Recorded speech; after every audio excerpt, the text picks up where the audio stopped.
লা লিগায় এলচের বিপক্ষে ৩-১ গোলের সহজ জয় তুলে নিয়েছে Barcelona. Lamine Yamal, Ferran Torres ও মার্কাস রাশফোর্ডের গোলে প্রতিপক্ষের মাঠে দাপুটে জয় পায় কাতালানরা।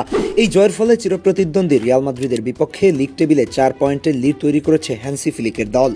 ম্যাচের শুরু থেকেই পুরোপুরি নিয়ন্ত্রণে নেয় বার্সেলোনা। বলের দখল, পজিশনিং আর আক্রমণের ধার সবকিছুতেই এলচেকে চেপে ধরে সফরকারীরা।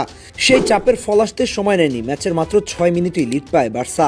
এলচে গোলরক্ষক ইনাকি পেনা বক্সের প্রান্তে উঠে এসে হঠাৎ থেমে যাওয়ায় বড় সুযোগ পেয়ে যান লামিন ইয়ামাল। টাইমিং ও স্পেস কাজে লাগিয়ে ঠান্ডা মাথায় বল ঠেলে দেন ফাঁকা জালে। চলতি মৌসুমে এটি ছিল ইয়ামালের ১৩তম গোল। গোলের পর থেমে থাকেনি বার্সেলোনা। একের পর এক আক্রমণে এলচের রক্ষণকে ভেঙে ফেলতে থাকে তারা। ১৬ মিনিটেই লিড দ্বিগুণ করার সুযোগ পায় কাতালানরা। ৮ গজ দূর থেকে দানি অলমোর সাইড ফুট শট অল্পের জন্য পোস্টের পাশ দিয়ে বাইরে চলে যায়। একাধিক সুযোগ নষ্ট করার খেসারত দিতে হয় বার্সাকে। ম্যাচের ৩০ মিনিটের সমতায় ফিরে এলছে।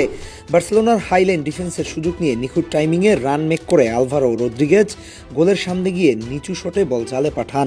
গোল হজমের পর বার্সার আক্রমণের ধার কমেনি, বরং ম্যাচে আসে এক অদ্ভুত, প্রায় হাস্যকর মুহূর্ত। ফেরান তোরেস পরপর দুইবার ক্রসবারে বল মারেন। প্রথম শটটি ক্রসবারে লেগে ফিরে আসে, বলটি তার মুখে লেগে আবার পোস্টে আঘাত হানে। শেষ পর্যন্ত প্রথমার্ধের শেষ দিকে আবার লিড নেয় বার্সেলোনা। ফ্র্যাঙ্কি ডি ইয়ং এর অসাধারণ বুদ্ধির ফলেই আসে এই গোল। একা গোলের সামনে গিয়ে শট নেয়ার বদলে ঠান্ডা মাথায় থেমে কাটব্যাক দেন ডি ইয়ং, আর ফেরান তোরেস সহজ ট্যাপ ইনে বল জালে পাঠান। প্রথমার্ধ শেষ হয় ২-১ ব্যবধানে, বার্সা এগিয়ে যায়। দ্বিতীয়ার্ধে ম্যাচের গতি কিছুটা কমে আসে। পুরো মৌসুমে ঘরের মাঠে মাত্র এক ম্যাচ হারা এলচে রক্ষণে বেশি মনোযোগী হয়। প্রথম ৪৫ মিনিটের মতো আর আক্রমণ দেখা যায়নি। সুযোগ ছিল তুলনামূলক কম, তবুও ম্যাচের নিয়ন্ত্রণ ছিল বার্সেলোনার হাতেই। শেষ পর্যন্ত ম্যাচের ফয়সালা আসে বদলি খেলোয়াড় মার্কাস রাশফোর্ডের পা থেকে। গোলের কিছুক্ষণ আগেই একটি নিশ্চিত সুযোগ নষ্ট করেছিলেন তিনি।